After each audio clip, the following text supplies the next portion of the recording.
each other as they speak their minds, and both sides are listening, and that's good. So as we speak on the children, right? In my line of work, every single day, I've got young men and women who come to my window seeking employment, and I can offer them good-paying jobs with benefits for their loved ones, their families. They come to me, they're at a crossroads in life. They can go one way or the other. But I can offer them the tools they need to have a good life. And it's because the refineries pay a good living wage with benefits. So that's available to them. So I want us all to keep that in mind, because when these industries fail, whether it be refineries or shipyards or any kind of shops or anything like that, thank you, the economy fails. Crime goes up, we all lose.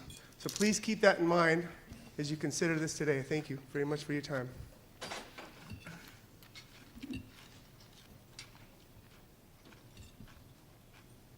Haney? I'll go over here. Right Yes, Kenny Arnold. I'm from Harbor City. I'm a candidate for State Assembly for this district, Assembly District 66, running against Al Muratsuchi. Had spoken earlier. I'm a retired Air Force civilian from the Space and Missile Systems Center, so I know a little bit about technology and how it is transitioned in. And I also know that we had an accident back in February 2015, and the way we do things in the Air Force, a lot different, I guess, than the way you guys do it, but when something breaks and it threatens the lives of troops, we shut it down. We don't start it back up and have like a little transition plan and have the troops' lives at stake. We shut it down, then we fix it, and then we start it up. But you guys want to take 8 years to figure out how to do that. Okay, that's different, but that's the way you do it.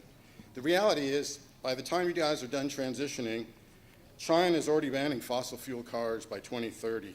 U.S. automakers are going to have to stay up, otherwise we're going to see the 70s again, where Pintos and Vegas are not going to be selling, and all the other foreign cars. So all these jobs in the fossil fuel industry are leaving us already, are going to start leaving us soon.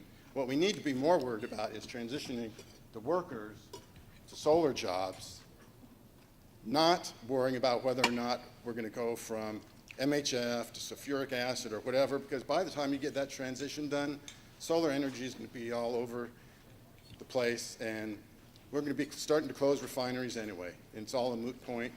And I know that it's not your fault. It's from above. Anthony Rendon, who killed SB 562 for universal health care. Now we're going to kill this. They killed immigration reform. We've got thugs coming in from white supremacist groups threatening TRA members. Mark Mitchell, who threatened the TRA members, also threatened Bill Brand, the mayor of Redondo Beach. We also have Mass Resistance California, an anti-LGBT group. Please sit down. Thank you. Tim Jeffers?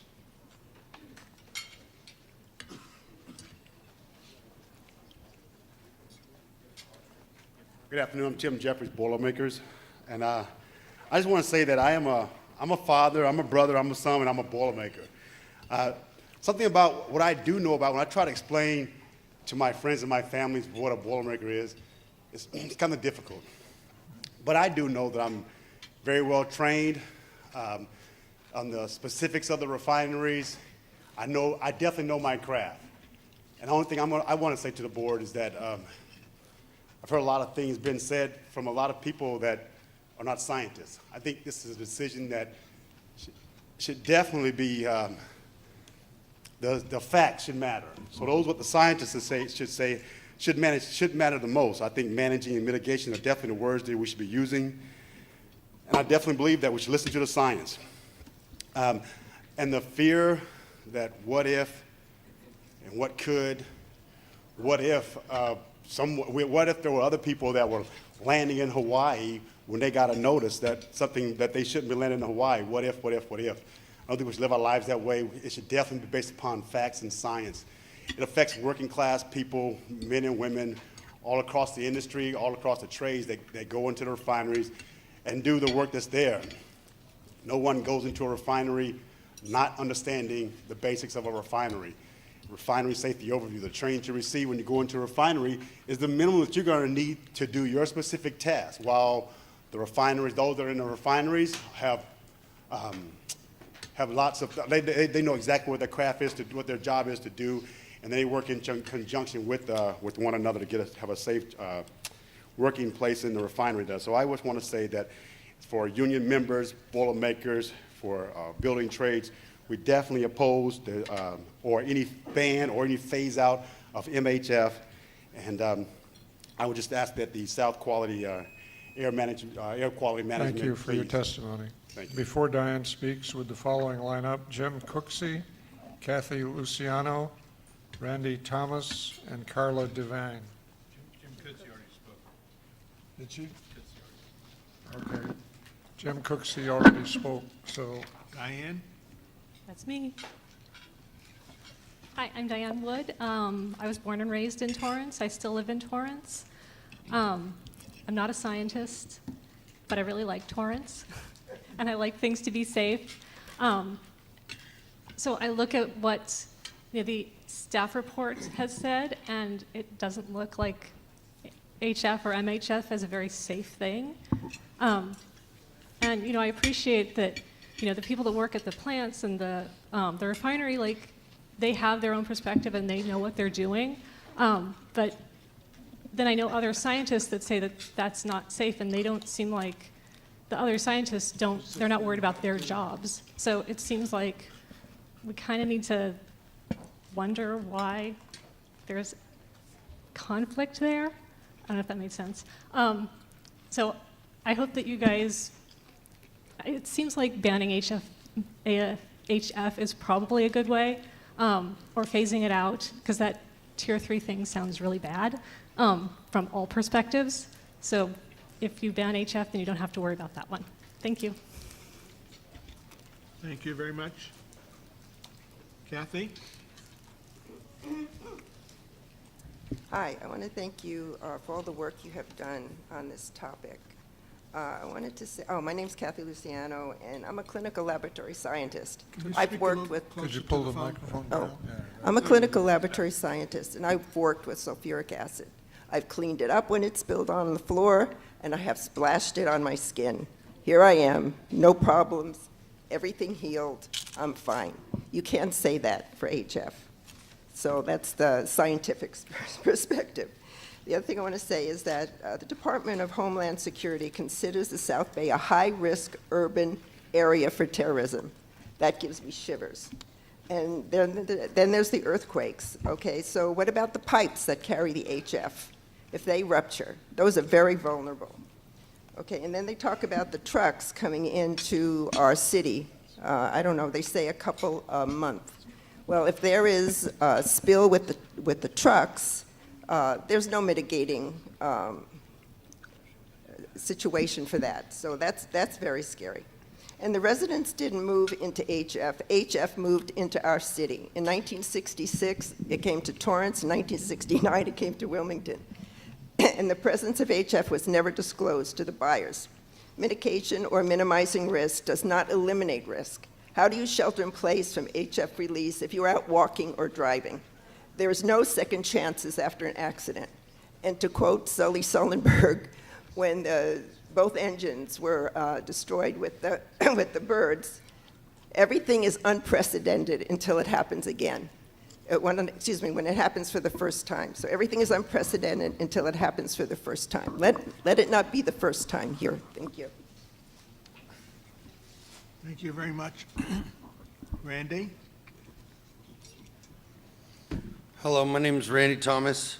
I'm the Vice President and Apprenticeship Instructor for the Boilermakers out of Local 549 out of Pittsburgh, California. Thank you for the opportunity to address the Air Quality Management District.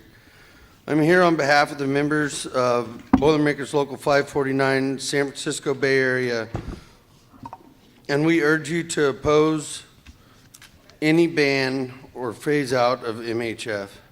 The members I'm here to represent live near the 5 Bay Area refineries because of the employment opportunities. We have chosen to build and maintain these alkylation units to ensure the safety of our families and the families in the nearby communities. We do this through worker safety training, certification, and education. A boilermaker is a skilled craftsman that constructs and repairs these pressure vessels through advanced welding techniques in confined spaces and mechanical bolt-up of high-pressure joints. We have a strong interest in making sure these workplaces and communities are safe. Many of these supporters of the ban would like to see the oil industry out of the South Bay altogether and the Northern California Bay Area as well. We feel that the ban of a hazardous chemical that is proven to be handled carefully and is already monitored and regulated is unnecessary. Thank you for the chance to address you this morning. Please stand with our members and oppose any efforts to ban or phase out of MHF. Thank you for your time. Thank you very much. Before Carlos speaks, would Eric Estrada, Dr. Eng, Armando Flores, and Ramey McCoy line up? Carla? Hi, I'm Carla Devine. Thank you for the opportunity to speak today. I'm also a teacher in the South Bay, and so many wise people have spoken today. I just wanted to add my perspective. I'm not in favor of job loss for anyone, but all it takes is one catastrophic accident, and thousands will lose not only their jobs, but also their health and possibly even their lives. The only insurance policy we have in this instance is to ban HF. Thank you very much. Eric? Eric Estrada?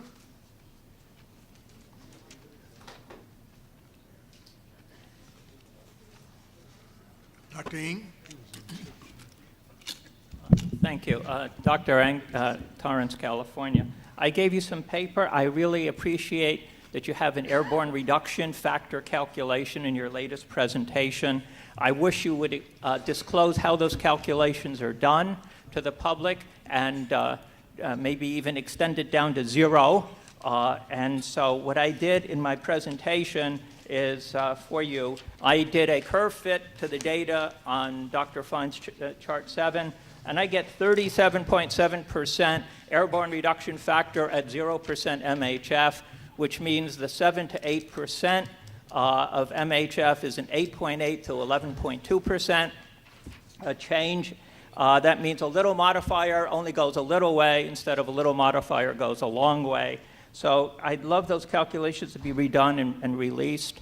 I'd also just like to say as a comment, I really appreciate the 8-year time frame that people who quote 26% rise. I've been to practically every working group meeting. That's for an unexplained, unexpected change in things closing down like a great disaster. If you plan for it, all the economic models say it can be done with minimal impact. To all the brothers of the unions, if they go and do the modifications and the new development of new facilities, you will have plenty of jobs, and $600 to $900 million divided by 8 years is only about $100 million a year. It's well within the affordability range of the refinery. Thank you.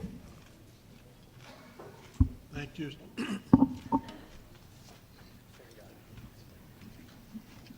Armando?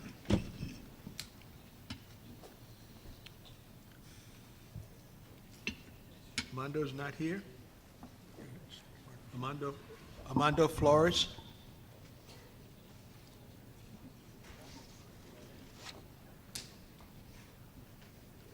Ramey McCoy? Ramey's not here.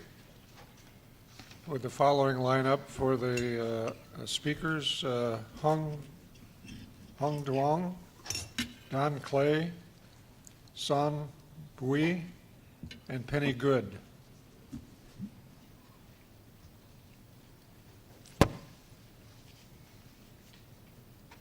Ramey McCoy is not here. Do you think that they misunderstood what we said?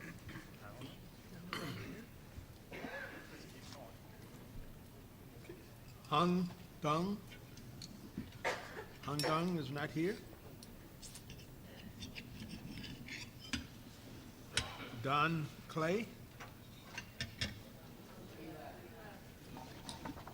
Not here.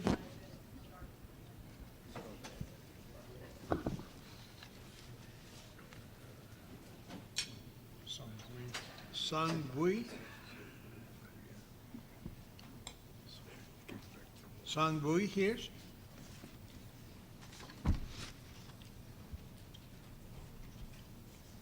Penny Good? Penny is not here. With the following lineup, Joaquin Santos, Dennis A.K., DeAndrea Valencia, and Brian Hitchcock.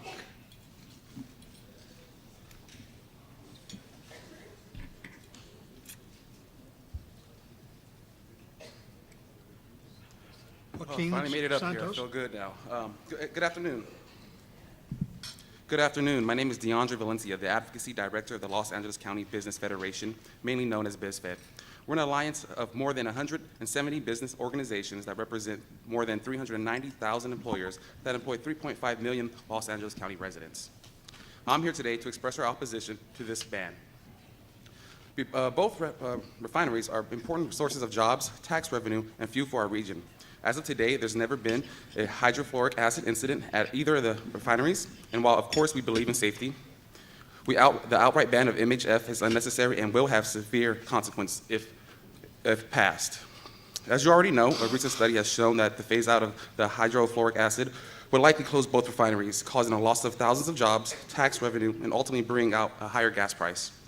Instead of proposing this phase out, the AQMD should be focusing on enhancing safety measures and helping refineries remain safe as they provide much of the needed fuel and jobs for our economy. For BizFed, this is a very important issue.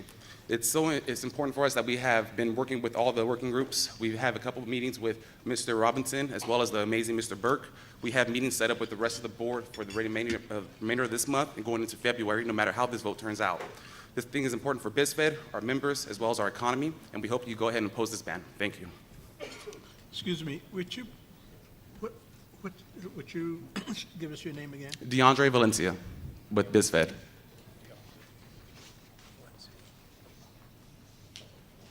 Okay. And Brian Hitchcock? Yes. Hello, my name is Brian Hitchcock, and I'm a Torrance resident. And my throat's a little parched, so if you excuse me, I like to have a little drink here. And my first question is, how much MHF does it take to kill you? How much do you want to breathe? I'm not supposed to address my comments to the audience, but I'll ask them, how much do you want to breathe today? My other rhetorical question, I've asked this before. MHF. Pardon? I said, I hope that's not real MHF. Oh, you can't keep MHF in this stuff. You can't keep it in glass. You can't keep it in steel. You know. You can't keep it. Does everybody here know what you have to use to keep MHF in? Something else that's been proven to be toxic. Teflon. We won't talk about that. How much is a life worth? That's a question I pose rhetorically, and I've submitted to you written rough estimates of what the liability cost would be. And I thank the gentleman who brought that up earlier. It's a simple dollars and cents question. How much is a dead person worth?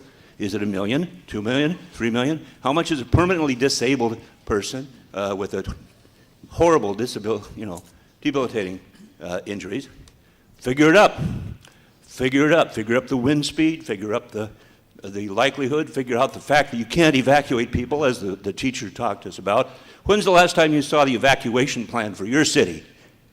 There is none. Have you ever experienced a tsunami? I don't think so, but there's a tsunami plan. There's an evacuation plan. When's the last evacuation drill you had in your city? Never, because they don't want to talk about it. Now let's talk about it. Let's talk about minutes. Let's talk about deaths. Let's talk about dollars, and let's get them to buy the tens or possibly hundreds of billions of dollars of liability insurance that it would take to be a responsible citizen in this community. Thank you for your testimony. Yeah. Joaquin Santos? Mr. Santos is not here.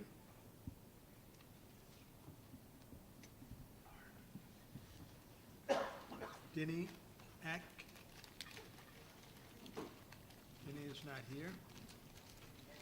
With the following lineup, They couldn't hear you in the microphone. Denny Ack. Denny A.K. Not here. Not here. So with the following lineup, Mitchell Lambert, Raul Deonda, Ron Reeder, and Nina McCoy.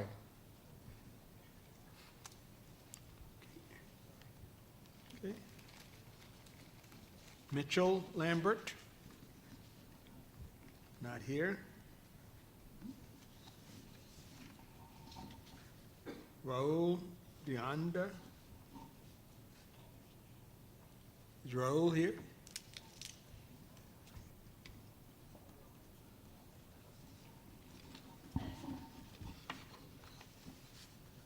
Ron Reeder.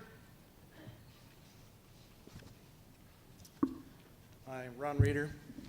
I just want to let you know that I think PBF has done some good things out there at the refinery. They've got union workers there who are highly trained. I myself have over 200 hours within the last year of training to work in that refinery. I work in the alky. I feel it's safe. I haven't been there in the last couple months. You see, I've got a beard and a whole bit. But I have worked there for the last year, and I do feel it's safe. And I wouldn't be here talking about it if I didn't believe that. And, you know, I've got kids and family, and, you know, all that's important to me. Jobs are important. I spend my money here. I bought a new truck here in Torrance last year. I don't live in Torrance, but these jobs are very important, and I hope the board considers how detrimental it would be if we lost those jobs. Thank you. Thank you. I want to ask the other four. Okay, with the following lineup, Florence Garabian, Brittany Welsh, Jesse Marquise, and Patty Zaremski. Was that Nina McCoy? Is Nina McCoy here? Okay, Hello. Florence. My name is Florence Garibian, and I'm the chair of the Del Amo Action Committee. The Del Amo community is one that has suffered a lot of toxic harm with two major federal Superfund sites right next door to the community, and one of the largest producers of DDT in the country left there damage. Several of you have heard what I've had to say before when I've talked about the worker deaths associated with hydrofluoric acid, which frankly, as a person who worked at DTSC for many years, I was really astonished by the damage that this chemical can do to the human body, and do in a 24-hour time frame. The people that were exposed spilled some on their pants, small accidents, and they died in 24 hours from exposure to this chemical.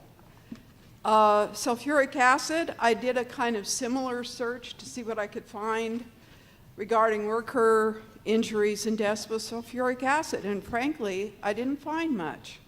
So all chemicals are not created equal. The Atlanta Center for Disease Control recommends full self-contained breathing apparatus and chemical suits for protection against hydrofluoric acid. That's like the highest level of safety protection that you can use. And I want to mention as I have mentioned before, the United Steelworkers report that recommends phasing out hydrofluoric acid and makes a series of recommendations, Thank you for your including worker testimony. health and safety, et cetera. Thank you. So if I use my 10, I just want to say Thank you for your testimony. lives are worth more. Please. Thank you Thank very you. much. Brittany Welsh. Brittany is not here. Jesse Marquez. I'm Jesse Marquez. I'm a lifetime Wilmington resident. I have lived all my life in the middle of 4 major oil refineries, including Valero. We have members in over 25 cities here in South Los Angeles, and we're here to say that we do support the ban of HF at both Valero and the Torrance Refinery. And here are the reasons. All the managers, all the employees, and all the contractor PhDs at ExxonMobil did not prevent that explosion.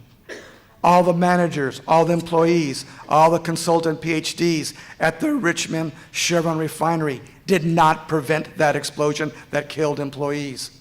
All the managers, all the employees and contracted PhDs at BP Arco down in Texas that exploded and killed workers there did not prevent that explosion.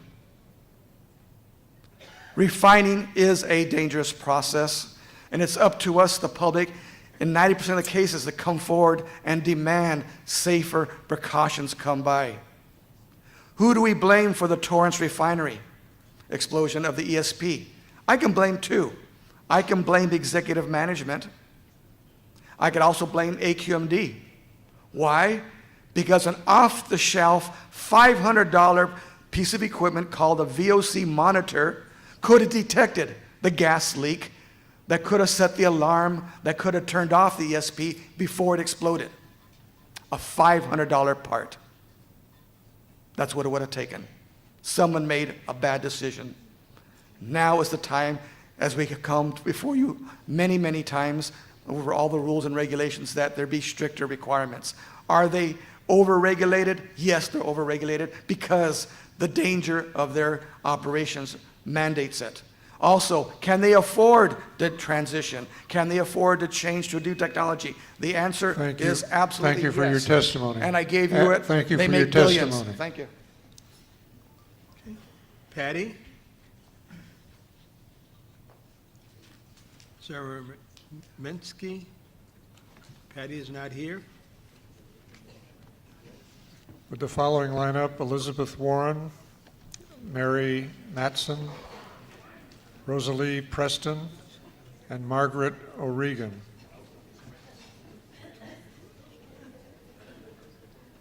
Is Elizabeth Warren here? She's coming. She flew all the way in from Massachusetts, huh?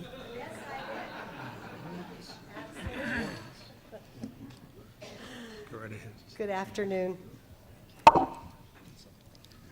Good afternoon, Chairman Burke and governing board members. My name is Elizabeth Warren. I'm the Executive Director of Future Ports from San Pedro, not Massachusetts.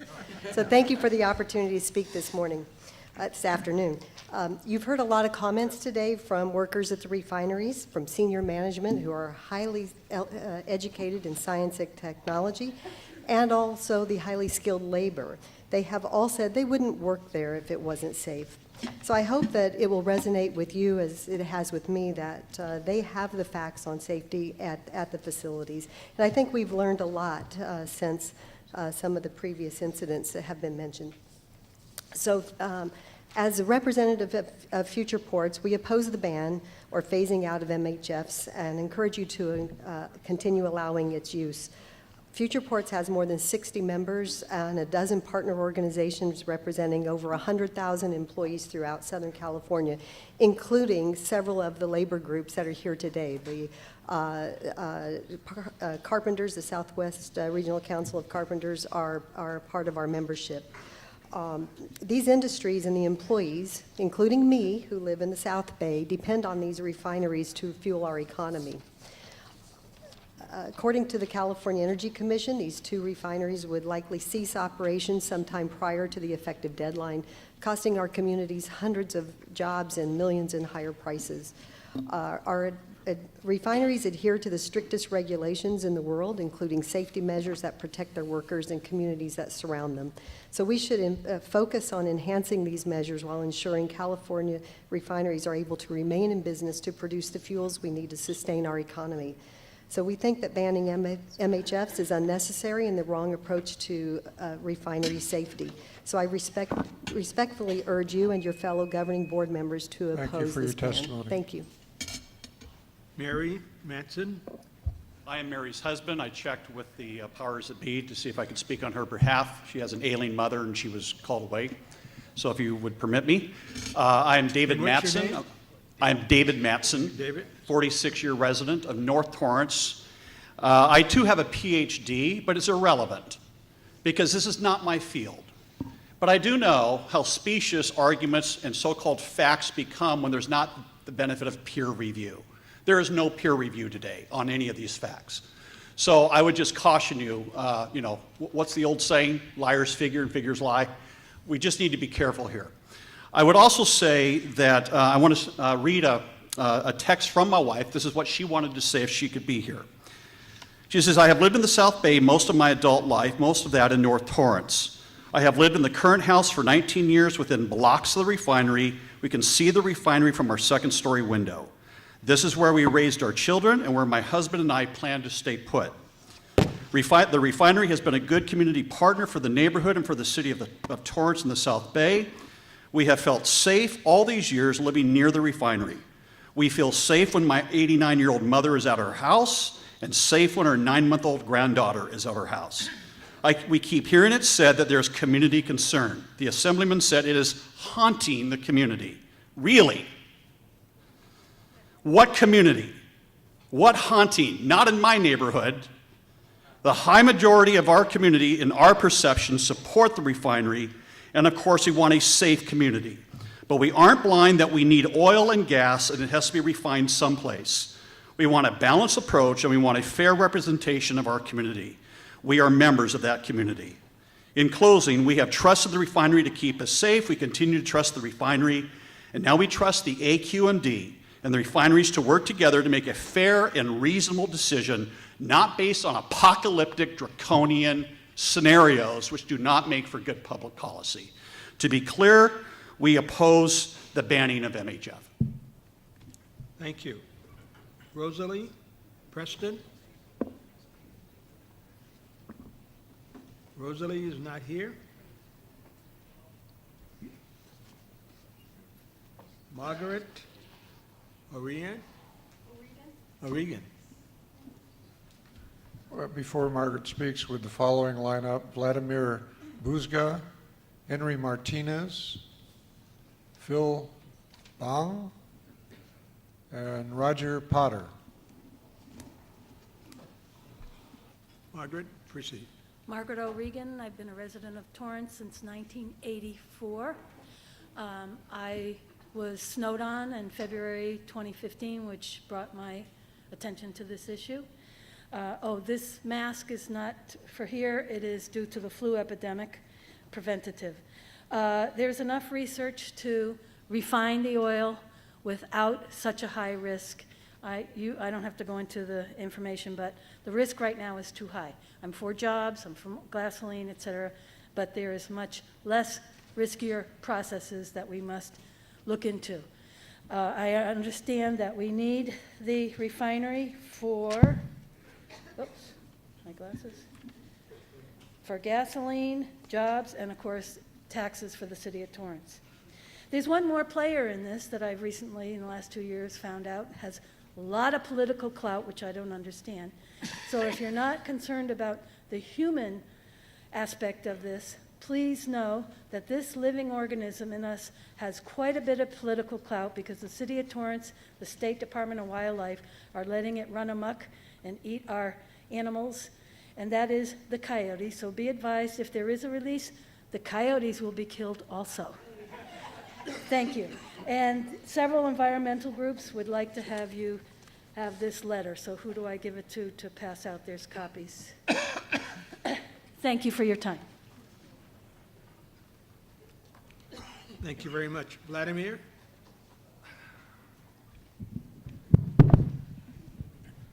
Well, esteemed board members, AQMD staff, general public. Was very interesting. My name is Vladimir Buzga. I am a resident of Torrance. And I came here today out of curiosity. And I watched the presentation and I found it very interesting. But there was something which was missing. We all talk about money. We are all concerned about jobs, profits, whatnot. But it's all really about money. What it failed to show is the cost of human life. We said $100 million, $200 million, $600 to $900 million on one side. How much is a human life worth? $50? $10? $500? Several million? You see, if anything happens, if one person gets injured, or unfortunately dies, then we will probably have a bigger problem talking about money than we have today. If we plan for it, we can do a plan conversion. It will take several years, possibly, but it can be done safely. And most importantly, you will have your jobs. And when it comes to cost of gasoline, around 2008, it was $4. I haven't seen any meetings about how gasoline was expensive. And it was more than today. And today people are talking about 26 cents increase. Okay, well, just put it in perspective. What is more important? And plan for it and get rid of the MHF. Thank you. Thank you very much, Vladimir. Henry Martinez. Good afternoon. Dr. Burke, Dr. Parker, Dr. Fine, AQMD staff and press. Thank you for your diligent efforts and for these 2 minutes. I live in downtown Torrance on Post Avenue. I was born a block away from there. Been here all my life, went to the local universities, local Torrance schools, worked in aerospace. I've been very blessed to have a safe life here, and I'd like that to continue. You're going to hear a lot of facts, a lot of emotion. I'm going to try to boil this down to what I think I've heard so far. What's in the balance on one side? It's gas prices, jobs, and economics.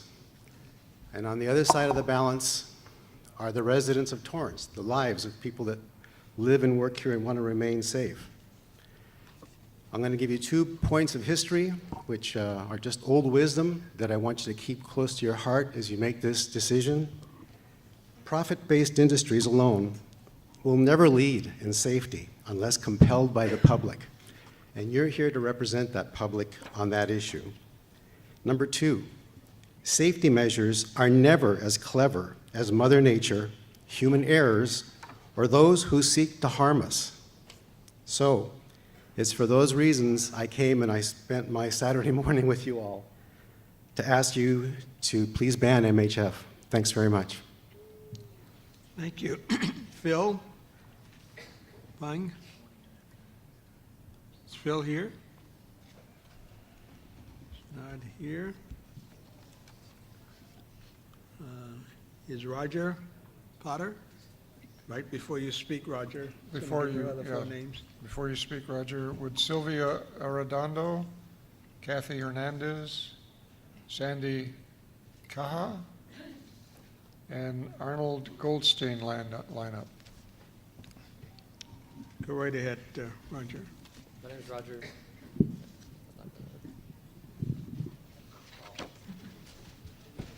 Does that work? There we go. My name is Roger Potter. I'm a Torrance resident, and I'm an engineer that works on automating systems and reliability. So the first thing that came to mind when I read your mitigation efforts are, one, what does a successful mitigation mean? And for me, that's no leaked MHF leaves the refinery property. And at work, for catastrophic events, we have a 5 nines metric, which means 99.99999% chance that it won't happen. If you can assure me and the community that the mitigation efforts can have that level of reliability on MHF not reaching the community, then I'm all for keeping MHF, that's fine.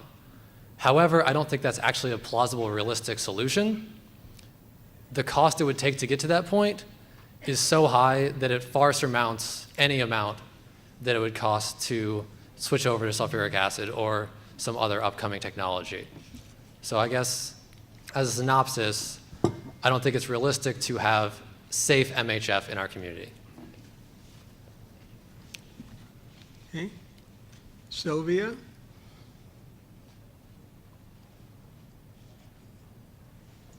How are you, Dendo? Sylvia is not here. Kathy Hernandez? Hey, what's up? I got a question. Yeah, I got a question. So, like, when we banned asbestos, did we lose jobs? Because I got some friends, and they've been hired to remove asbestos. I'm just asking. I'm just saying, that's all. You know, I'm paying more at the gas pump. A lot of us are paying more at the gas pump. You know, jobs are disappearing, and, you know, we still live with this deadly acid. So, yeah, I'm just wondering how a ban is going to affect things. And at the end of the day, an asbestos ban meant preventing death and suffering. And with us who want to ban MHF, we just want to prevent death and suffering. That's why we're asking you to please support an MHF ban. I mean, they said oil pipelines would never leak, but they're still spilling toxins into the environment.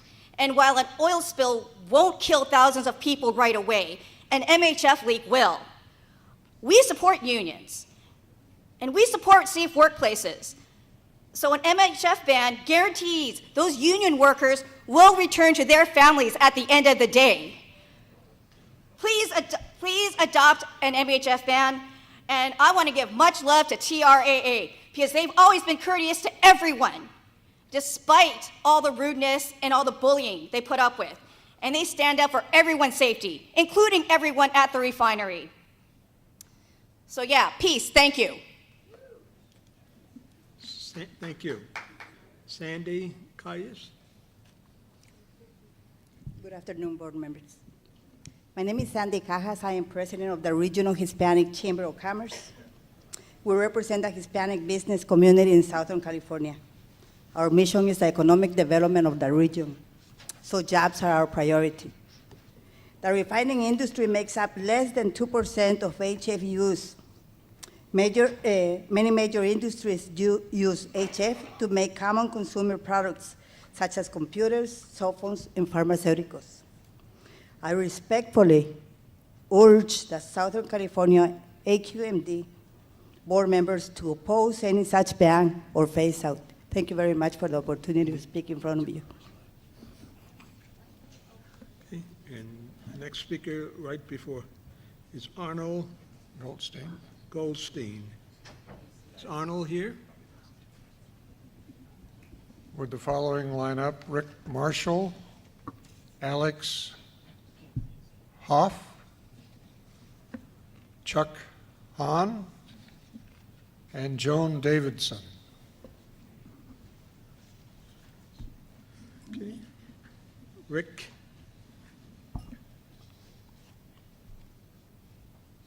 Are you Rick? No. Is Rick here? No. Alex Hoff? Oh, I'm sorry. You're up. Thank you for your time. My name is Alex Holt. I'm an employee of the Torrance Refinery.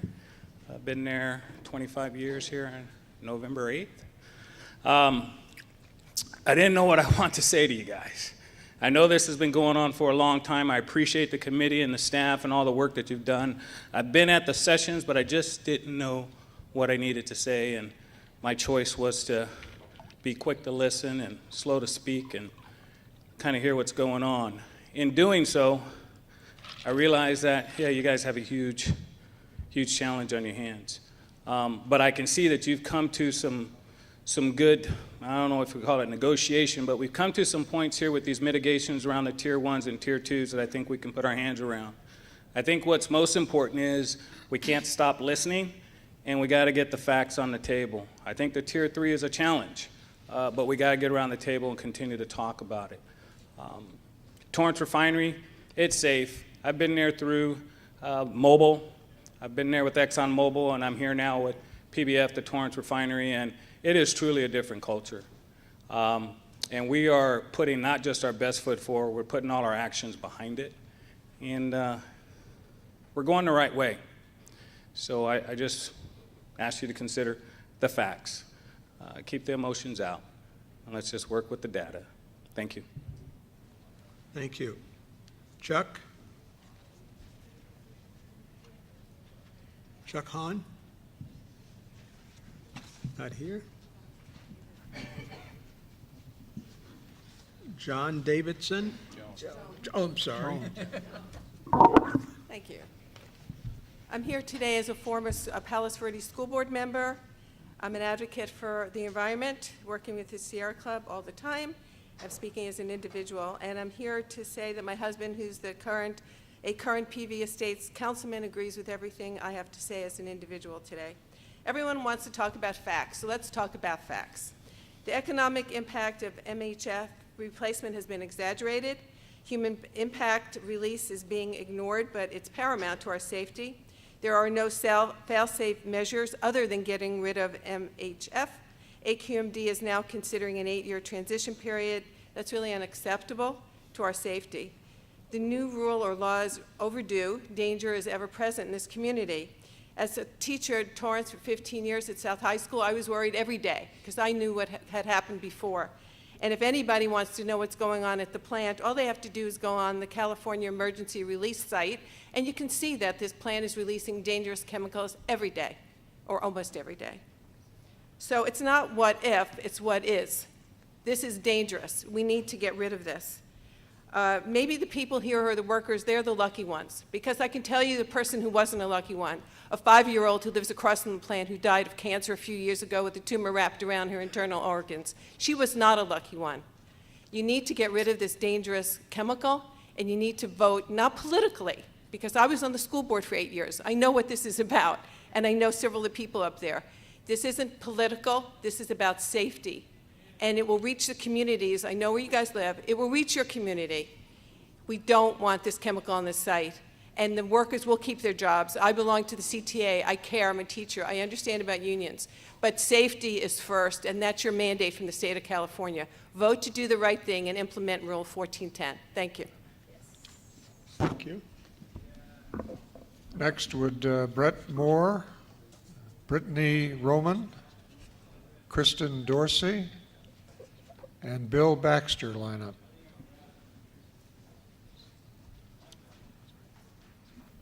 Is Brett here?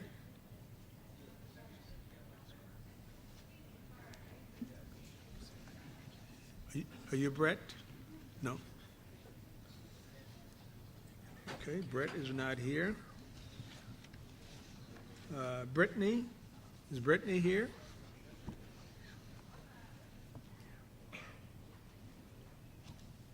Brittany is not here. Kristen?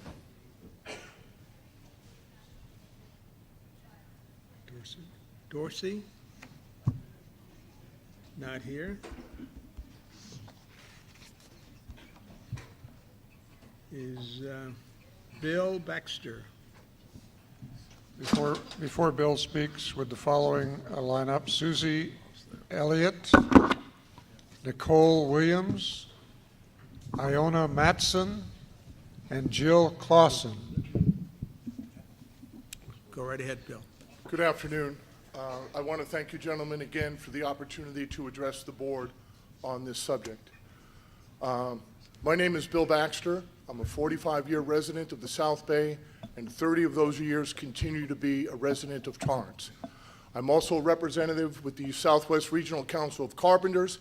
I'm the financial secretary for Local 630 in Long Beach, California, where currently we have no less than 1,000 carpenters employed, not only in these 2 refineries, but the other refineries in the LA Basin. Dr. Burke, I want to congratulate you for earlier bringing attention to the confusion that our elected officials often bring to these meetings and to their constituents. But on the subject of modified hydrofluoric acid, myself as a resident and as a representative of the carpenters, we're not in favor of any phase out or any ban of this chemical. On a personal note, I would ask that the board continue to monitor, keep an eye on the refineries and all the things that you do with the AQMD. And after this is passed and everything, that we still have a focus on what's going on with these refineries. But no ban, no phase out.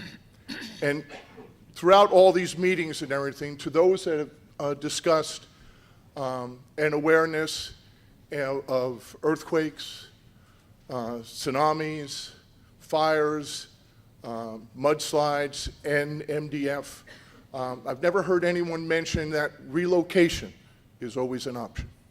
Thank you. Thank you.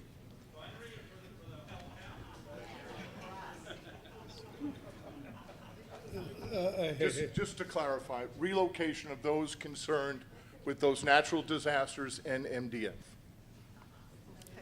Susie, Hello. go right ahead. I've worked in the LA basin and the refinery industry for over 30 years. I'm Susie Elliott, the Human Resources Director for Human Resources and Technical Training at Valero.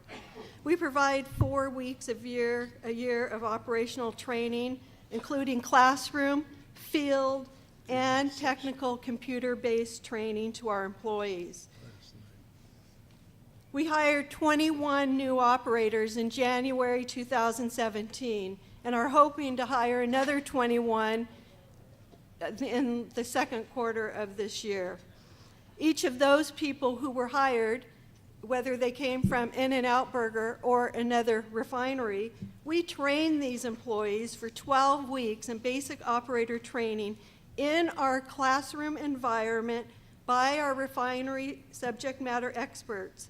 These new employees took 35 tests before they went to their plant jobs. If they failed a 4th test, their jobs would be terminated because of the necessity of being an expert in this environment at work.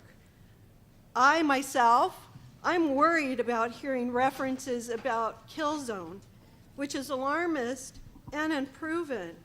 I know our employees are experienced and focused on safety and reliability. Lastly, as a member of the Board of Trustees for the Ronald McDonald House, I know that our refinery is a good community partner. We had over 2,000 hours of Valero employees volunteer in our communities. We do everything from serving food to working at the Long Beach Rescue Mission. We do Thank you for your Toys testimony. for Tots and Thank everything. you for So your we testimony. Thank you you. for your testimony. Nicole? Good afternoon. My name is Nicole Williams. I'm a Torrance Refinery employee. I've worked there for about 7 years. And I appreciate the opportunity to be able to speak today, but I just want to share that we understand the community's concerns about our using MHF and our alkylation unit. And we understand that we have to operate the refinery in a safe, reliable, and environmentally responsible way. And you've heard all of comments that's been made today about all the layers of protections and the safety measures and safety systems that we have in place to keep ourselves as well as the refinery, the community safe. But what you probably haven't heard a lot of and that I want to share today is, since the new management team has came on, I've sat back and I've been quiet and I've watched and I've listened and I've watched actions and watch the decisions being made. And what I have seen, I want to share, is there's been a significant amount of funds in upgrading the equipment. They actually do care about the equipment. It's not as old and tatered as most people would like to believe, because it's being maintained and upgraded. There's been a significant amount of funds and energy poured into making sure that the employees are well-trained from the top all the way down to the grassroots level. All right, we understand that people are afraid, but we are doing everything we can every time that we walk into that refinery to keep it safe. We will keep ourselves safe, and we will keep the community safe, because I will tell you, there is not a dollar out there that's worth my life, and I feel all of my coworkers at the refinery feel the same way, and there is not a dollar, and we understand that that's worth any of the community members' lives. We will continue to feverishly work to keep the refinery safe. So give us the opportunity. I ask you not to ban MHF. Thank you for your testimony. Thank you. Iona Matson. Yes, I'm here. I just want to say thank you. And I would like to speak as a neighbor of the refinery. I've lived there 56 years within a mile of the refinery. My children have gone to school in the schools near to the refinery. I have never felt unduly unsafe. I know the refinery wants to be safe. I want it to be safe. We all do. I believe they're working very hard on that. And I do not support the ban on it. Thank you. Okay, you want to read the other four? Before the next speaker, would Sandra Cartier, Jerry O'Connor, Timothy Byer, and Sherry Lear line up? Jill Clausen. Is Jill here? Jill Clausen. Not here.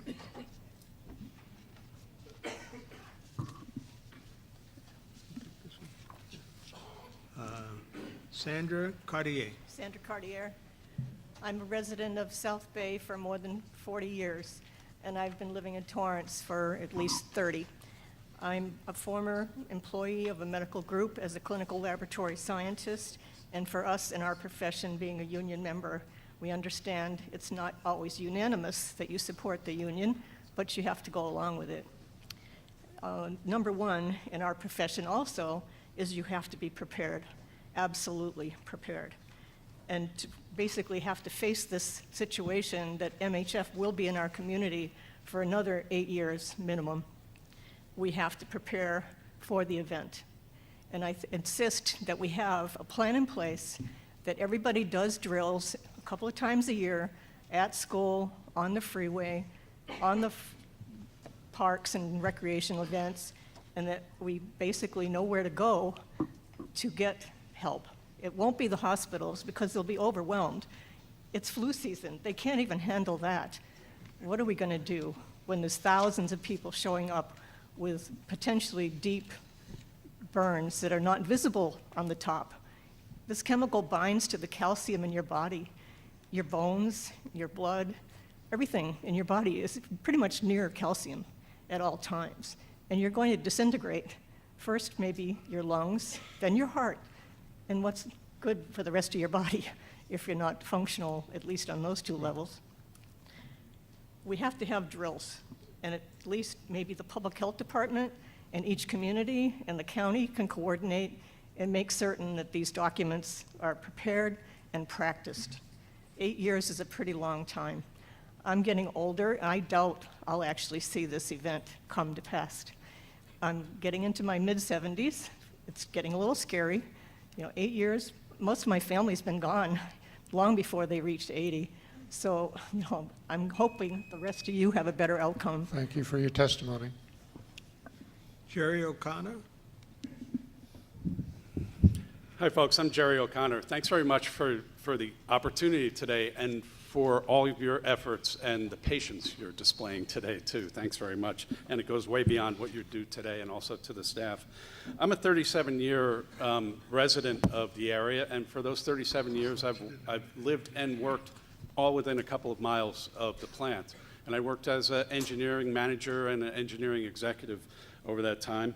And we all have some experience with the explosion that occurred. I'm going to take a nanosecond to just share with you that I was on the way to pick up my 87-year-old mother for a doctor's appointment, and I saw the fire in the sky, and I found her house covered with ash and her caregivers outside sweeping it up, not knowing what it was. I rushed them back inside, returned from the doctor's appointment, leaving my mother at my home to bring them gas masks because there was no information. There's still no information. So when it happens, and it will, we will know nothing. We'll just all be injured or die and hope for the best. The history of the city of Torrance, when it had a political spine and it declared this plant a public nuisance and was issued this consent decree, we all know the charade that happened after that. The 7 years that it took for us to not eliminate HF, but come up with this MHF that got lessened and lessened in input and essentially wound up with HF. When all that occurred, I realized I needed some more technical understanding of what was going on there. So I reached out. Where's the information coming from? I found the Science Advisory Board at TRAA provided me with so much more technical understanding of what was going on than certainly anyone at the refinery did. The refinery, all they could do was try to deflect the discussion back to jobs. There's no discussion of the technical content from them to the public. So guess which side I fell on? Thank you for your testimony. Time is up. Thank you for your testimony. We don't have 8 years. Thank you. Ban it now. Thank you. Timothy? I just want to take, my name is Timothy Byer, and I just want to take the opportunity to thank the panel for letting me speak about this. I find it very curious and hypocritical that they keep on saying that the activists are not objective or that we're so biased, yet we have a bunch of paid industry lobbyists weighing in who are paid to have one specific opinion regardless of fact, and the fact that they're paid is even more curious. So, I have an economics background. I'm sick and tired of hearing these people going on about saying that it's going to destroy jobs. I can't say that it won't have some kind of economic impact, but it's ridiculous. I mean, I think it's really concerning, and I strongly identify with the union people. However, the fact that I'm disagreeing with them on this, I think they've got it dead wrong. And I urge you to consider banning hydrofluoric acid. And if jobs is a concern, really, people should be looking into ionic liquid conversion, such as what's being done in Salt Lake City by Chevron. If Chevron could do it, I'm pretty sure this company could too. Thank you. Yeah. Yeah. Sherry Lear? Hi, good afternoon. Again, my name's Sherry Lear. I'm a resident of San Pedro, and I'm also a small business owner in Torrance. As an attorney, I happen to represent a number of businesses in Torrance, and I can tell you that my clients would like to see MHF banned. And not with a fail-safe, with a ban and a phase-out in no less than 5 years. That's something that the industry can handle. Maybe they're scaring their workers and lying to them and telling them that they can't afford it, but this is a multi-billion-dollar industry that gets huge tax cuts. They can afford to do this. You are our line of last defense, the AQMD, because the city of Torrance won't do anything about MHF in the refinery. The city, because of the tax revenues, the city of Los Angeles has no power to regulate the refineries that are right near my house where I live, and the legislature can't even get a bill about MHF out of committee. You are our line of last defense. This type of industry, any industry, only does what they're made to do when it comes to safety regulations. You are the ones that need to enforce this because they're always going to put profits over people and profits over safety. We can't have that happen. This is too much of a risk. In 1979, there was a small leak of butane at this refinery, and a woman's car stalled out on the railroad tracks, and she was vaporized. Okay, in Richmond, we didn't have, there wasn't MHF release. There were thousands of people who went to the hospital. If MHF is released, there is no safety protocol. There is no shelter in place. People are going to die. Can I pick up and move? I'm a single mom with a business I've worked to establish. I had no idea the dangers of MHF and that it was in Torrance, much less also in Wilmington. Why is it even there?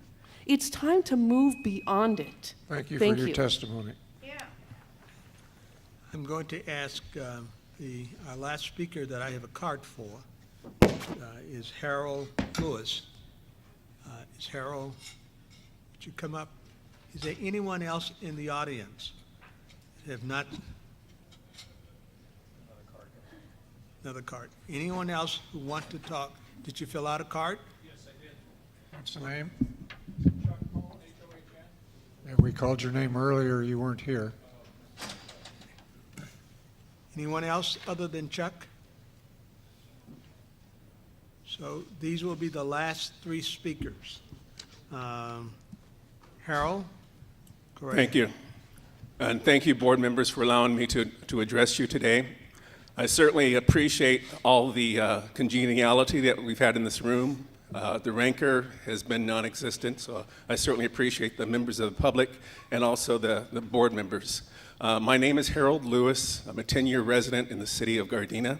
I would like to officially thank the members of the Torrance Refinery Action Alliance because some of their members went to the Gardena City Council to speak, and I was attending that meeting, and I'm so glad I did because prior to that time of them speaking and talking about this, I was not aware of the situation at all.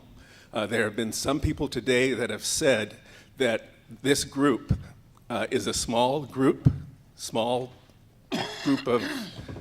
of advocates. I would suggest to you that if more people were aware of this group, more people would join. I also would like to say that I live, breathe, I love my union brothers. In the past, I have raised money for unions. I've donated heavily to unions. So I feel for what they're doing. We all need good jobs.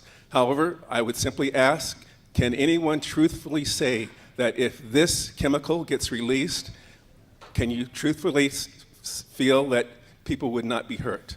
My parents always told me that there's book sense and there's common sense, and I simply appeal to the board's common sense when you go to make a decision, because certainly this is something that we need to take a strong look at, and I do hope that when you make your decision that you remember the testimony here, and you remember that we're all in this together. I forget who said it before, but basically it was said that if someone does not speak up when something is wrong, we are wrong. Thank you. Judy? Excuse me. Hello, ready? Judy. Payne? My name is Chuck Hone. I live in the city of Torrance, 90504. I've been within earshot of the explosions at the refinery virtually my whole life. I just want to say that I don't want to die. And all the mitigation, the minute you start talking about mitigation of a very dangerous thing, when there's an option to avoid it, I just can't see even talking about mitigation. Just get rid of it. The jobs will stay. I believe that. A couple of things I want to say, accidents do happen. One or two things I want to say is, in case of an emergency, an earthquake or something, if the refinery goes in, if the alarm goes off and it's shelter in place, the fact that your house fell over isn't going to help you. The fact you dial 911 isn't going to help you. The respondents won't show up if the alarms are going and it's shelter in place. You're on your own. You just got to breathe what you have. The 2 or 3 times that the sirens went off, nobody knew what to do. My neighbor came knocking on the door, left her house, walked across the street, came knocking on the door saying, "What do we do?" And I told my wife I was in Anaheim. She must have texted me about 20 times till I got off the freeway to answer. And I told her, "Listen for cars on Crenshaw. Are they still going by?" She goes, "Yeah." I go, "That's your best indication that it's not a leak. If they're dying in their cars, then you're probably okay." That's the only indication that I could think of. The refinery needs to come up with a real-time alert system. You need to know which way the wind is blowing and who's in danger. That a good neighbor would do automatically, along with Tier 1 and probably Tier 2 of your recommendations. These are things a good neighbor would do. Oh, by the way, I'm against hydrofluoric acid. Thank you for your time. Thank you. Okay. Judy Payne? My name is Judy Pang. I'm a resident of the South Bay. What we've heard from employees that have spoken is trust us. Trust us. Then, through human error, which we all have, all organizations have, no one here, no one on earth is perfect. There are no guarantees. So through human error, through an earthquake, an attack, or any other kind of calamity, then it will be, oops. And then we'll hear a PR statement saying something along the lines of, we regret this unfortunate incident. We are doing everything that we can to mitigate these consequences. And then what? If the refinery says that it will close, then it cannot afford to convert from MHF. What will happen when thousands are severely injured or killed? How will they afford that litigation, much less without job loss that we've heard so much about? You are our protectors. Please act in accordance with that. Thank you. Thank you. And your names? My name's Edward Salceda. I was born in Torrance, California. Did you fill out a card? Yeah, I did fill out a card, but you guys didn't call my name. I filled it out with someone from Valero. I know you guys are into the particles per million released into the air, but you guys overlooking the issue of what it brings to the workforce and how safety is inclined to every single tradesman that is on the job. I mean, these guys not only are in the plant, they're working in the plant, and they risk their lives on the plant. So they're geared up with teams of professionals, and there's pros and cons like always, but by the time you guys capture the air and release the air, that's gonna be a different story. But there's people that come and go home from work every day, and they got to be safe. So, if 8 years it's going to take you guys to bottle it up, I mean, that's kind of a long time. But like I said, millions and millions of dollars are at stake here, and I know it's an amount of money, not about what's proper. So, I mean, if you guys could do it within a time span to save people's lives and have, the whole community come to an agreement, that would be nice, but there's always going to be trial and error. And I wish you guys luck, and see if you guys could put a cork on the bottle and take care of it. Thank you, sir. Well, I think that was the last speaker. First of all, let me say to everyone who came and spoke today, we're very grateful for the fact that you took your time out to come and give us your thoughts, be it pro or con, for banning or not banning or modification or whatever. I would, as chairperson of this committee, one of the responsibilities that we have as being that of a person in this position is to make a recommendation to our board, which consists of 13 members. There's only 5 of us here. What is it? Six, I'm sorry. 6 of us here. But as you can see that eventually we have to go back and not only what staff would recommend to us, but what we would then recommend to the board and put on the agenda and then have a vote itself in that regard. This is, as we all have stated today, a very complex issue. The complexity of the issue is not necessarily that I think we all agree that Any kind of chemical of this nature is a very dangerous chemical. Otherwise, we wouldn't have all these mitigation factors to be considered. It's not something that is directly you can take home and clean your bathtubs with, or to breathe it in. One of the things that I don't know how many people here recognize that all of the modified hydrogen fluoride that we bring into this community for the Valero Refinery and also for the Torrance is trucked in. It's not made here in Los Angeles or in the South Bay area. It's trucked in from some from Mexico, some from other states, or whatever. There's a danger itself that we know that exists there, and that those chemicals themselves being imported into our region.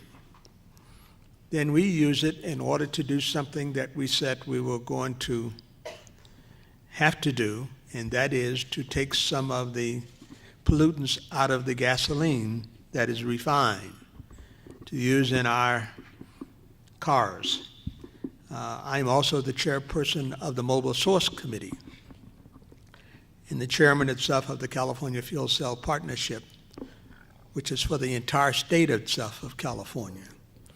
So I see these issues as being that of a varied one, but I also know the complexities itself of getting rules themselves through to basically enforcement.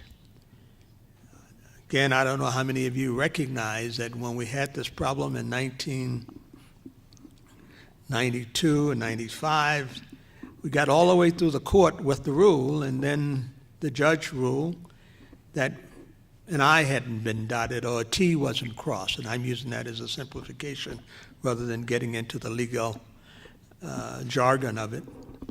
But then the cities, the refineries themselves came to a consent decree where they agreed that maybe if we said okay, by putting some sulfur in with the hydrogen fluoride, that would make it a lot less dangerous. And we weren't able to go all the way through with the banning. Now we've got one of the more restrictive kind of covenants that we have to deal with, and that is a CEQA analysis. There's no way to tear down what we've got and build and put up a new one overnight. Many of you are talking about the time frame. I personally would like to see something different than that of 8 years. But I'm not going to say, and I'm quite sure Dr. Burke, who's our chairman, and the other members here would have their own beliefs. I believe that the best way for us to deal with that long extension out there is for the parties themselves to get together with our staff and come up with something that can be reasonable. Because if we as a board or as a committee have to make that decision, we will make it. And I want everyone out there to understand, when I took this position and agreed to serve here, I recognize there may be some decisions that the people may not like, the industry may not like, but we have to make it. I'm willing to basically do that and chair this committee and basically run that risk of offending someone along the line as to what kind of time frame it takes in order to deal with this. But I don't think that, I'm speaking first because I'm the chairperson, is that Dr. Burke can certainly override me as being the governing board chairman, but I think that we would be best off of basically saying to everyone, the community and the industry, get back together over a few days, a few weeks from now, and come to something that we all can basically agree to that is going to be reasonable. With that being said, that's after I've heard the comments, I know the dangers, believe me. I read from yesterday and the last 2 or 3 days, I read probably 1,500 or 2,000 pages of materials from the industry, from most of you, from many of the groups, or whatever it may be. Just to give you a little bit of background, I worked in the oil industry one of the first times when I was out of college, worked for Getty Oil. That time was called Tidewater Oil Company. So I understand the problems itself of running a refinery, but I also understand the problems itself of living in a community that where the residents themselves feel fearful each day that another explosion, whatever it may be a catastrophic event. I've met with the people at the refineries, and I have not been bashful to say to them that at the Torrance refinery we were very concerned, at least I was very concerned, about the incidents that have gone on, is that the high releases itself of hydrofluoric acid, the monitoring systems themselves not being up to what we thought that it should be, or whatever it may be. But to the same extent, I was very concerned about the 2015 explosion. That's been I don't think anybody on this committee can sit here and say that they weren't concerned that that particular incident itself kind of pulled the covers off of HF again and started this particular debate. But with that being said, I'm not going to take all of your time because my other board members should and do want to have something to say. I'm quite sure to have something to input. So for that, with that said, I'm going to ask Dr. Burke, being our senior person, as most of you may or may not know, Dr. Burke has been chairman itself of this board for the last 24 years. He was just reappointed to another 4 years. And he's still chairman, and the board re-elected him chairman just about 2 or 3 weeks ago for another 2-year chairmanship. So, Dr. Burke, would you? What I'm going to do is I'd like to yield my time to my colleagues, and then I'll speak last, because I'm the longest winded of them all. So I'll put you to sleep so you can go home. Judy? Thank you very much. And I want to say to all the people that came today, thank you for coming. Thank you for being respectful of each other, for listening to each other. This is truly a demonstration of democracy, how we can come together and talk to each other and present our viewpoints, let others hear them so they understand where we're coming from. As we learned today, there is a lot of emotion about this issue. But I think there are solutions where we can come together. And I think Dr. Parker's advice that our staff and those of you who are interested in this issue and came today, the working group, that we all should keep talking about how we get to that solution. Some of the issues that I thought that we should be working on are the time frame. We heard people say 8 years is too long. I think it's too long. I think we need to take a look at that and see if there can be some compression of that time frame.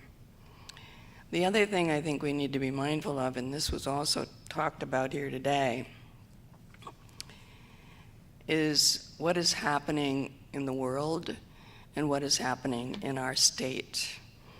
I am representing the South Coast District on the California Air Resources Board, and the state policy is to move in the direction of zero-emission vehicles. And there have been some recent discussions coming out of Sacramento. There's been no proclamation yet that this state should move to zero-emission vehicles and not allow the sale of internal combustion engines in the state after 2040. And in fact, Philip Ting from the Sacramento area has introduced a bill this session, 1745, I believe, that proposes that.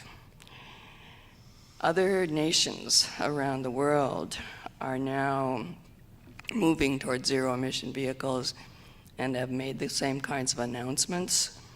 that they will not allow vehicles that are manufactured with internal combustion engines in their nations after 2030, after 2040, different dates.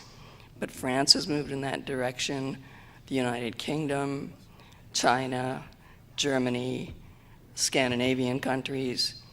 Norway is now at a 50% saturation of electric vehicles within their country. So this is another factor that is going to affect the refining industry as we move closer and closer to higher saturations of electric vehicles. We will continue to need transportation petroleum fuel.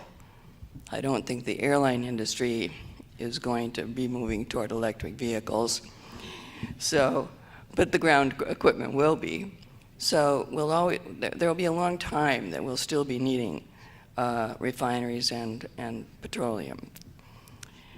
But the factor with other kinds of vehicles on the ground that we use every day and is the highest source of pollution and greenhouse gases in our regions, those are going to be transitioning out eventually. So that's something we need to think about. The jobs issue. We heard a lot of different testimony about the jobs issue. And even if a refinery converts from one kind of alkylation method to another, there'll still be those jobs will be there. There may be a temporary interruption, but even during the interruption, there'll be jobs for the people and workers that do the construction to make that transition. So I do think, and there are ways to phase in these kinds of changes so that the temporary interruptions are minimal. So I think we need to think about that as you get together and talk more. How can that be done if conversion is the ultimate decision? So those are my initial thoughts about this. I live in this area, so I've been very aware of this issue, and I'm one of those who would be affected, like all of you who've come today, or most of you who've come today, if there is a release of MHF. And so I sit in a kind of different position from some of the others on the board. They're not in what you called the kill zone. So I look at it perhaps a little differently than some of my colleagues up here. But I think all of us need to think about the value of lives and the cost to convert a refinery, the cost of lives lost. Those are all factors that need to be computed into our discussions and our analysis and our final solutions on this. Thank you all for coming. It's been a good demonstration of a town hall meeting where everybody listens to everybody else and is sympathetic to each other's viewpoints. So thank you for that. Larry? Thank you, Dr. Parker. I want to echo what Ms. Mitchell said about the civility with which we've had this public hearing. It's been great to see all of us working together, listening to each other, and not shouting over each other or demonstrating or whatever. And it's been a real pleasure. As much as I didn't look forward to this hearing because of potential problems, I think it's been a great hearing, and I applaud each and every one of you. I do want to thank staff for their hard work in sorting through all of the information, all the emotion, all the myths, and all to dig out facts, and to from those facts come up with a, if you will, a potential solution.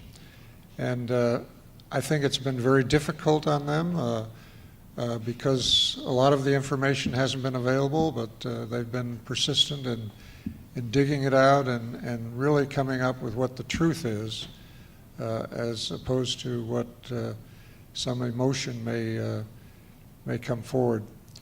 I think once you have a potential solution where no one's happy, then that's maybe an acceptable compromise, and that's what I look at here in the tiered approach mitigation that's being proposed. I think the timeline is something that probably needs to be looked at, and the industry and the community need to get together with our staff and work that out as the rule process goes forward.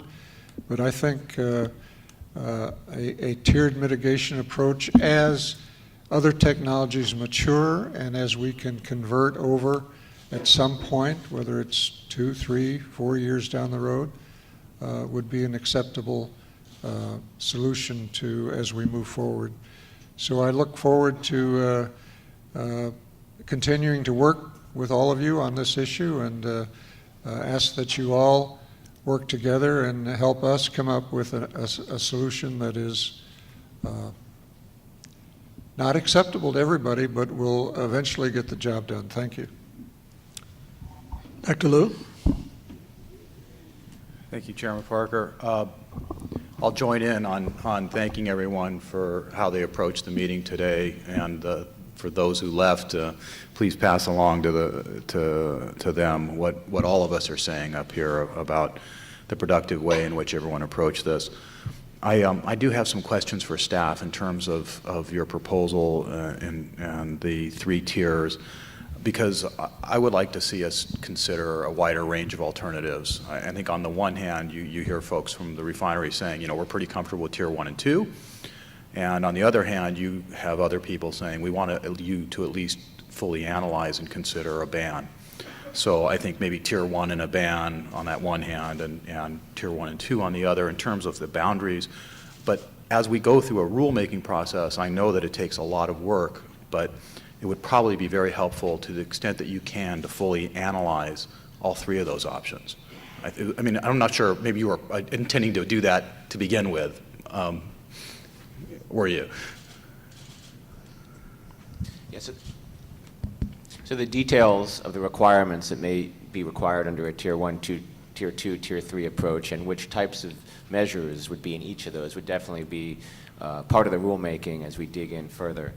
Okay, and I do think that we should fully consider what it would mean in terms of a ban, economically, environmentally, and all those other things too.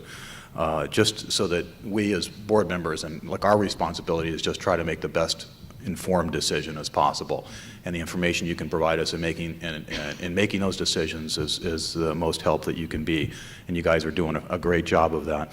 I also had a question, and we haven't had that, we've talked a little bit about this, but we didn't have the opportunity to discuss these emerging technology and alternatives. I think that everyone would be much more comfortable if they were ripe, and especially if they were cost effective and available.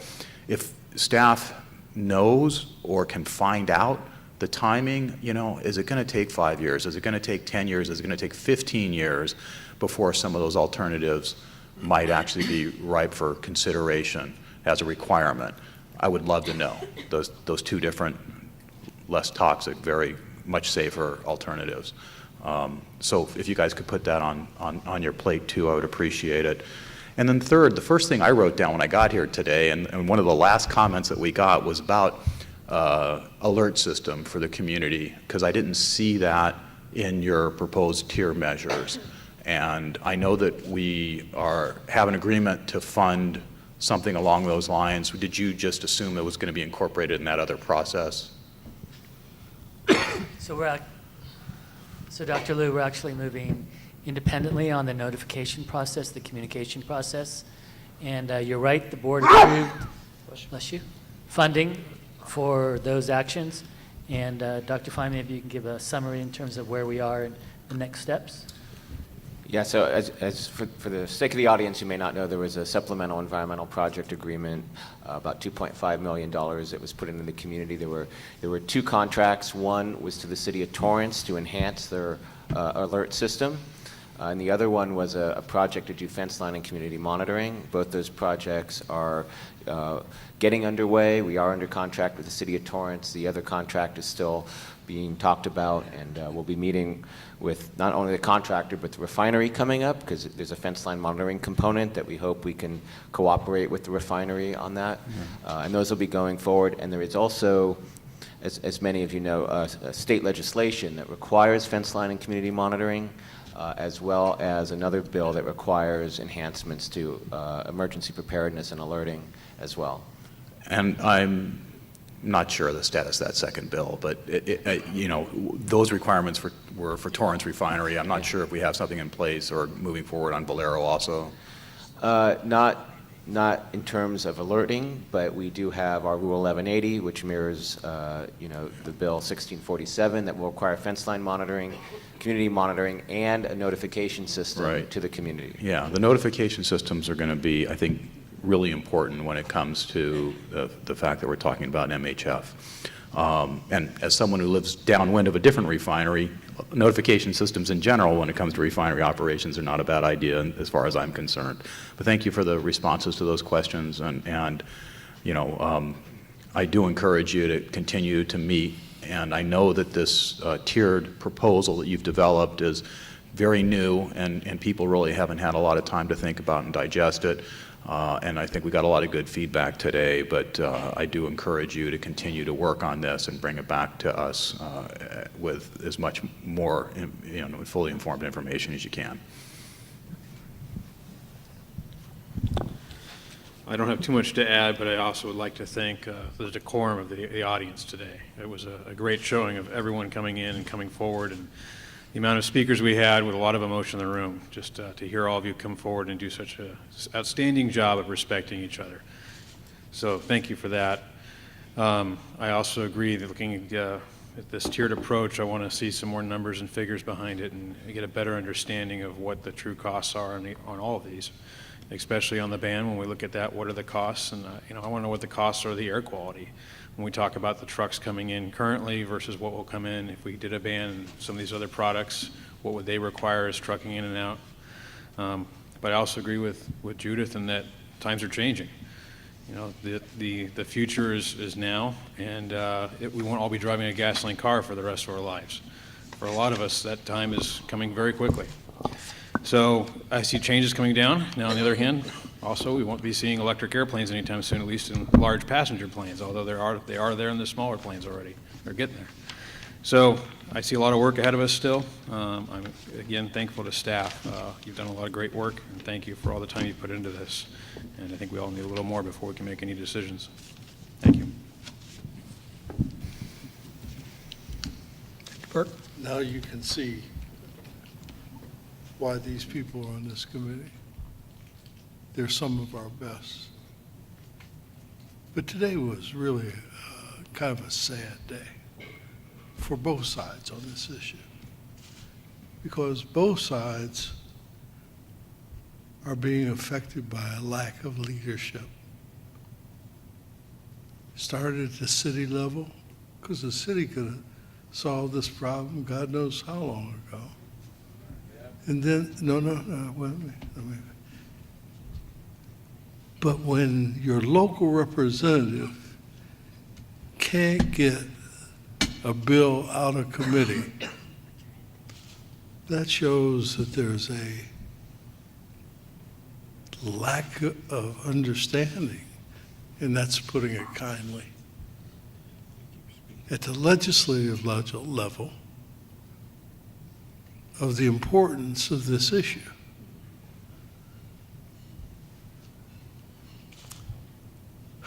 It is beyond me how someone can get up and testify here that this air district is the last line of defense for the public in a city in California for their public safety. How does that happen? It happens because those people who are responsible pass the buck forever. Well, the one good thing about this agency is there's no buck passing here. When I came to this agency, it's been 25, 26 years ago now, the air quality in greater Los Angeles and Orange County and San Bernardino was horrific. Young people don't even begin to understand how bad it was. Because now, they get upset if there's more than a dozen days a year of smog alerts. We've come so far so fast in my lifetime. I agree with Dr. Parker. I think it's incumbent on the staff to go back,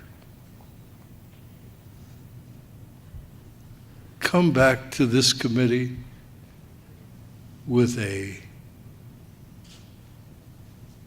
more highly negotiated approach, and then give the chair of this committee, who really knows what he's doing, a bite of the apple, and then let's move forward. And there was a lady who got up and testified who says, "You're not moving fast enough." I'm moving as fast as I can. I gotta operate within the framework of the law, and if I don't, I end up in the same circumstance that Dr. Parker was talking about earlier with the consent decree. Because guess who signed that? I did. So there's not going to be a second failure on my watch. So it may take a little longer. But when we get to the finish line this time, I guarantee you, whatever we agree on, it's going to stick. Everybody, thank you for your congeniality today. So I won't do that, but I will say this. Every time I come to one of these meetings, it's like going to school. Because just about every single person has something to say that all of us need to know. And so I think that beyond the congeniality, the education was worth the time that we all spent here today. Now, we don't agree on every item, but the learning process was significant. I can only speak for myself today. So thank you very much for coming, and trust me, we'll be on this. Mr. Nastri, how soon, and Dr. Fine, do you think you could come back to us after sitting down with the various entities, industry, the community, with something that that we then can take back to our board on? Dr. Parker, according to the rulemaking schedule, we're supposed to come back before the board in July. We clearly need to come back to you as a committee much sooner than that to report back. Given the direction of your committee and what we've heard today, we will redouble our efforts. We will continue to have work group meetings. We will also meet individually with the stakeholders. And I would suggest that we can come back to you within 60 days. Give me 60 to 75 days to have the chance to meet with the groups, to put a sharper point to the pencil in terms of what it is that we're able to bring forward to the committee, and then we'll have something to discuss for you and what the committee might be able to do at that point. Okay. And in closing, so we'll say no more than 75 days from this date. Yes, we sir. will have a final, one way or the other. And I want to emphasize, is because that is the only way that we can operate. if all sides must sit down in good faith and try to come to some kind of agreement. If not, then we as a committee will be forced to basically do that and then go to the board with that particular recommendation. I want to say one thing to the industry people. When I began to read, and I read these two large books that the Torrance people sent, and I read every page. I want everybody to know that. I didn't look at every page. I read every word on every page. I see you saying you spent $200 million within the last 7, 8, 9, 10 months. I began to ask myself the question, you didn't spend $200 million dealing with HF. Much of that money was probably spent on bringing the refinery up to where it needed to be. The reason why that probably maybe some of these kind of incidents and this kind of outrage has been going on is because that money had been, not necessarily by the current owners, had been neglected to be spent, that should have been spent way before now. And if that had not happened, we would not probably be here today talking about the kind of incidents that we have.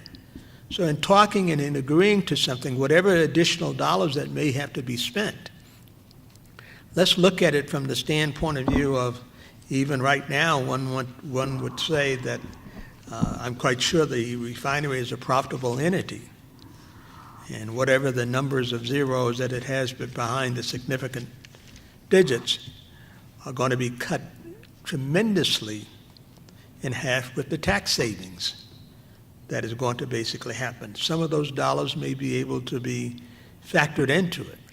Instead of basically amortizing this equipment over 7, 10 years or whatever it may be, you can write it all off, most of it immediately up front, saving those tax dollars. Those can be dollars themselves that necessarily you will not have to spend, that they will basically come out of not necessarily reducing your profitability, but basically putting into an asset that will basically be long-lasting.